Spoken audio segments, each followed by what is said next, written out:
Hey, what's up? Zach here. And you know, I think this is going to be the season for just really good debut signature shoes. We saw it with the Sabrina 1, now the Rigorer AR1, just really strong first at bats for signature shoes.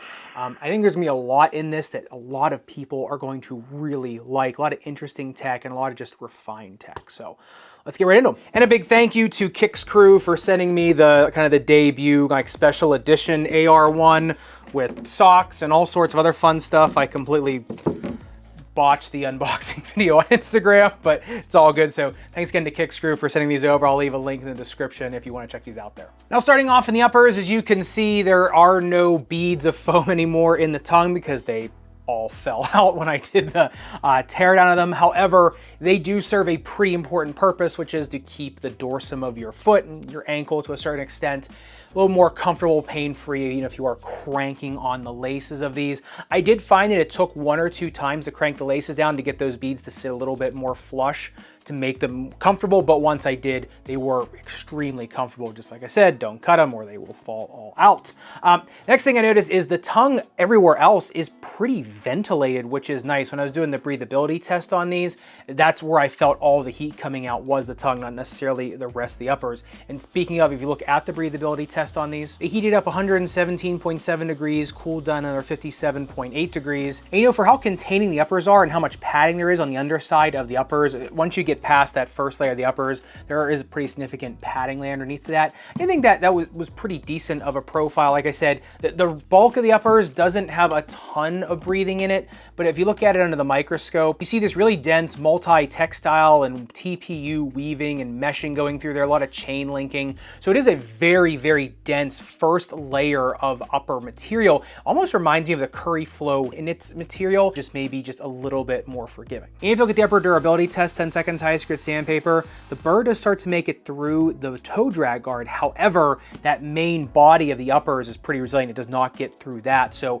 kind of like also in the Curry line of shoes, the actual body of the uppers is stronger than the guard that protects it. So I'd say if you are dragging and sliding on these, this should be just fine, except that there is a lot of midsole foam that kind of comes up. So I'd say if you are a pretty extreme dragger on a gritty outdoor court, you're going to start to wear through the foam first. But speaking of what I was talking about earlier with the tongue and how it protects the shoelaces, I did want to make mention of the lockdown of these. Now, this is a completely encased lace line system, which means it's reinforced from stem to stern. And it does have 2 wires that go into the strobe board on each side. So like I said, the lockdown is really good. However, if you look at the back of the shoe, it does have these little silicone beads in the heel. Now, this is to stop motion. It's to stop heel slippage. Thing I noticed is until it breaks down a little bit, it can get a little bit aggravating on your Achilles. So when I put a thicker pair of socks on, that's when I really liked it because you couldn't feel the beads and it just really locked you in really nice. Zero heel slippage at all. But I would say if you're going to use these with thinner socks, wear them around the house for 2 days, let that break down a little bit, let it kind of grab into your skin a little bit better, and then you won't have any of the irritation on there. If you try to go on these full go on a thin sock right away, you're gonna get some irritation. Another thing I was looking forward to most on the AR1 was the midsole teardown because of the seemingly hollow shank, and when you tear it down, it is a hollow shank. It is super broad, goes all the way from the heel all the way up to the junction of the mid and forefoot, which is pretty cool. And then underneath of that, the midsole foam actually does have these little levels here. It kind of rises up into an arch, makes its own arch. Now, I do think that this will last because that shank is so broad underneath of it. So that midsole foam is going to have something to kind of keep it buoyant on both sides. However, I do think an orthotic will help keep the shape of this arch over the long run. Now, this is mainly just a giant base of EVA foam, very lively EVA foam. However, in the forefoot, it is what Rigorer calls this Showtime foam, which feels a lot like Zoom X foam underfoot. It also performs like Zoom X foam.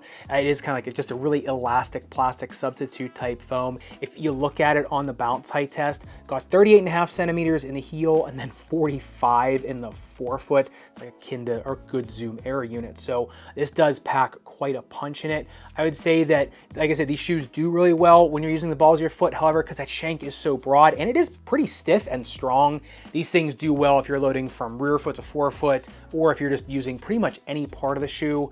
this shoe does have a lot of just a diving board effect to it more than most, so it does kind of spring into action really no matter how you're using it, which was really nice to see. And before I get into the outsole tread, I just want to make mention of the periphery of the midsole. You can see here you get TPU pieces in the lateral forefoot, lateral heel, as well as medial heel, and I love the medial heel stabilizer pieces. I feel like that gives you such a better push off force, especially when you're pushing off from the rear foot. So a lot of thoughtful pieces on the outside of the midsole as well. But getting into the outsole tread, this is a really nice rippling pattern, a lot of circular patterns emanating from number one all the way up from the big toe joint, which I really like. That does give a lot of nice pivoting power when you are kind of doing the extreme bend, and then kind of going all the way through the shoe as it comes all the way into the medial heel. Now those rippling or wave patterns, I feel like give almost better traction sometimes than herringbone, because sometimes they can almost act as these little squeegees on the court too, because the tread lines maybe just a little bit wider set apart in some areas than more narrow in others versus like a regular herringbone. So you're getting more of that multi-directional grip without having to make the treads too crazy. I noticed on these right away, these things were screeching like crazy on the court. And like I said, a lot of other videos, I know that that doesn't always necessarily equate into good traction. However, on these definitely stopped on a dime. There was no rubber warming needed whatsoever. Same day I was using the Tray 3s, and those took, you know, a couple minutes to warm up, and then they were really elite traction. These right off the bench were just grabbing like crazy. So we've looked at that compound on the outsole durability test, 10-second tires grit sandpaper. I mean, not even a millimeter of damage. About 1.5 millimeters to like 2 millimeter tread depth. It kind of waves up and down. So on an outdoor court, I think you can use them because the tread depth is so low. They might start to wear down a little bit faster. But on an indoor court, rubberized court, carpet, I mean, they're gonna last a really long time. And I do think if you play more of not necessarily a high friction game outside, if you're a little bit more of kind of like a bouncy, feathery, lighter weight player, I think they'll be okay. But if you do slide and drag a lot, just like any other shoe with a low tread depth, just get ready for them to start wearing down. But on the opposite end of that spectrum, if you look at the speed ratio of the AR1, they come in at 2.54, which is higher than the Nike Infinity Run 4, which is a running shoe. So you can kind of see these shoes do get from coast to coast extremely quick. And not just so much the bounce height to weight ratio, but like I said, the shank and how much loading it gives you, how much potential energy that it can hold and release in the kinetic energy, how much of a diving board effect it gives you. This is just a tremendous shoe if you want something that really does feel like it's kind of propelling you forward or propulsing forward. As soon as it loads, it does really feel like it just wants to spring into action. It's always just loading energy no matter what part of the shoe you're using. So in terms of speed from coast to coast, it does not get much better. But getting into the fit of the AR1, even though, like I said, it breaks in a little bit better than the Curry Flow line, it does fit similar to the Curry line. So narrow, medium foot, and just go true to size.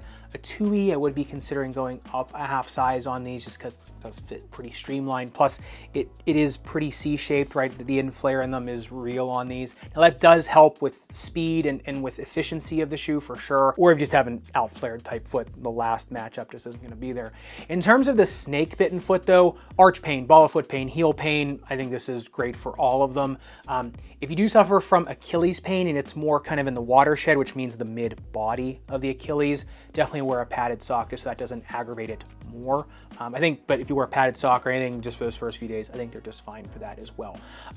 In terms of a sprainer, because they are so stable in terms of the TPU on the lateral side, they are really good. If you're looking for something with a really wide lateral flange, it doesn't have it. It's more of a streamlined flange. It definitely gets more stability from the TPU pieces on the lateral forefoot as well as lateral heel. So it's not bad for ankle sprainers, but like I said, if you're looking for that super wide base, it's a little more of streamlined, but still has really good stability. And in terms of the all-important playability of the AR1, yeah, I mean, I just think they transition tremendous. They get from coast to coast so easily. The grip is so great. So when you are barreling down the court and need to put the brakes on, these put the brakes on really, really well, especially all those TPU pieces. They kind of, you know, hold the shoe, harness the shoe when you're doing that. I think in terms of nimbleness around the hoop, they're like I said, like the Curry line, right? They're so, that's what's so great about the Curry line shoes. They are so nimble. And these are kind of similar. They just ease of use in and around the hoop. They just transition from high speed to low speed really well. And because the grip is so good and because they load so much energy so efficiently, if you're in a crowded space, tight space, and are trying to create a little bit of footwork, they do really well at that too. Now, I think in terms of a shoe for a smaller power forward, this is really where it's at this year right now. This is just tremendous. It's kind of the opposite end of the spectrum of like the GT Jump 2, which is really great for like a power forward center. This is really good for someone that wants kind of the more low profile package of that. So that's why I said like they incorporate a lot of different lines of shoes. Like I feel like they play like the GT Jump 2, but in like that lower profile package of a shoe. They have a lot of the same nimble footwork like the Sabrina 1 does. They kind of fit some like similar to the Curry 1. They just do it, almost a little bit better than some of those shoes, although the Sabrina 1 is really good. So I'd say they're about on par with each other.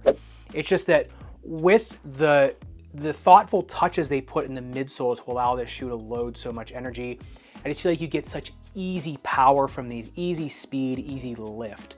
So if you're someone looking for a shoe, even for dunking, trying to get a little bit higher up off the ground, but in a shoe that's a little bit more of a low profile package, this is tremendous. Like I always say with the Curry line, like if you want a shoe for dunking, like Curry line is kind of a low key, really good pickup. Same with the AR1.